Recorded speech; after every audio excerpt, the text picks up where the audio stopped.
All right, for content challenge number 2, we are looking at a new problem that has 1 pound of marbles equaling $20, which includes shipping. So the ultimate question is saying, well, how much is it going to be for 2.2 pounds? Now, we can do this by writing an equation. So it would go like this. $20, which is obviously the cost of 1 pound, we're going to multiply that by the amount of pounds we're looking for, so 2.2. Okay. And when I do this math, I could, again, instruct over here. So if I do 20 times 2.2, okay, I always teach it to leave the decimal out. So 0 times 2 is 0. And then 2 times 2 is 4. I drop down a 0. 2 times 0 is 0. 2 times 2 is 4. So I'm left with 0, 4, 4. And I move my decimal over one place.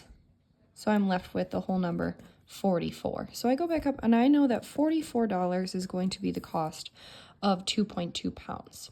So the question in this problem is asking me, what kind of reasoning is this?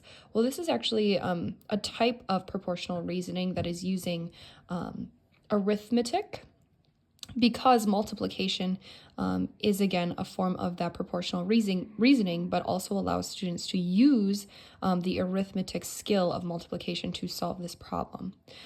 Now, another way that I can figure this out is by applying the inverse. So another form of that proportional reasoning is, again, looking at how each of them mesh together and work together in this problem. So, for example, if I knew that I paid $44, right? And I had to find out, well, how many pounds is $44? Well, I would just do the inverse of 44, and I divide that by 20, because I know for sure I'm paying $20 a pound, and it should equal 2.2.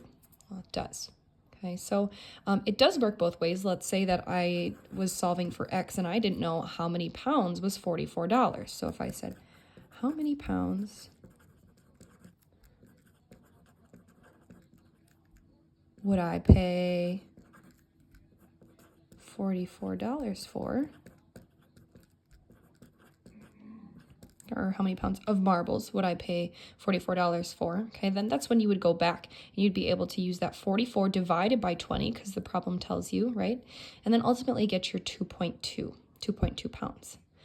So this is using more of an arithmetic reasoning and allowing for the use of multiplication and division, which again is further along in that hierarchical development of reasoning, and focuses again more on that scaffolding or scaling of the multiplication and division.